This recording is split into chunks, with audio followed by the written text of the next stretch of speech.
રાધનપુર તાલુકાની અરજણસર તાલુકા પંચાયત સીટ ભાજપના ઉમેદવાર રમેશભાઈ પરમારે ઉમેદવારી નોંધાવી વિજયનો વિશ્વાસ વ્યક્ત.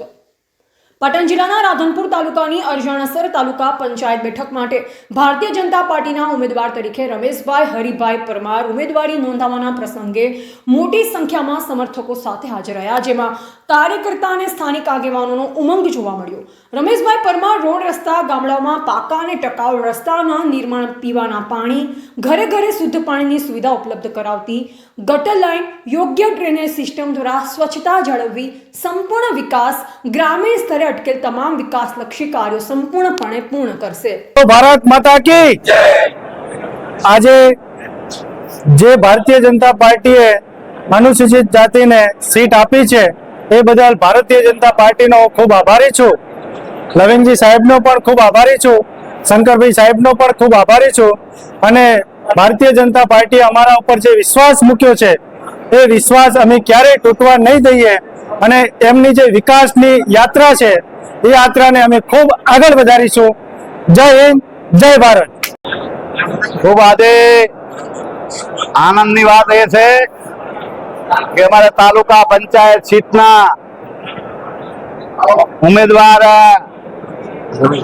અરજણસર સીટના ઉમેદવાર રમેશભાઈ હરિભાઈ આજે એમના ટેકેદારો સાથે હજારોની સંખ્યામાં કાર્યકર્તા આવ્યા છે. કેમ કે તાલુકા પંચાયત સીટ છે ને રાધનપુરની, અરે અનામતની સીટ છે એટલે એટલો બધો અરજણસરના સીટના તમામ સમાજના, ધારે આલમના સમાજના લોકો ખુશખુશાલ છે. કેમ કે એમની અનામત સીટમાં એ રમેશભાઈ હરિભાઈ પ્રમુખ બનવાના છે. ભલામાણા આ ચોખ્ખી વાત છે. એટલે અને આજે અહીંયા આ વિસ્તારમાં મારા સોડ રાધનપુરમાં એ હજારો કાર્યકર્તા કોંગ્રેસને રામ રામ કરીને, આપને રામ રામ કરીને આ મોદી સાહેબની જે વિકાસની વાત છે ભલામાણા એ વિકાસમાં જોડાયા છે.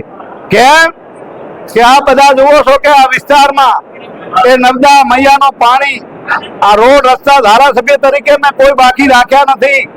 એની સાથે સાથે તાલુકા પંચાયત પણ અહીંયા એ આપણી ભારતીય જનતા પાર્ટીની બનવાની છે. મોદી સાહેબની દિલ્હીમાં સરકાર, ગુજરાત સરકાર ભૂપેન્દ્રભાઈ પટેલ મુર્દુને મકાન અને ત્રીજો એન્જિન જ્યારે આ જોડવાનું છે, આ જનતાનું એન્જિન, આ તમામ મારા કાર્યકર્તાની ચૂંટણી છે. એટલે જંગી બહુમતીથી અમે જીતવાના છીએ. અને રાધનપુર તાલુકા પંચાયતની સીટ ઉપર અમારા એ રમેશભાઈ હરિભાઈ પ્રમુખ બેસવાના છે. બોલો ભારત માતા કી.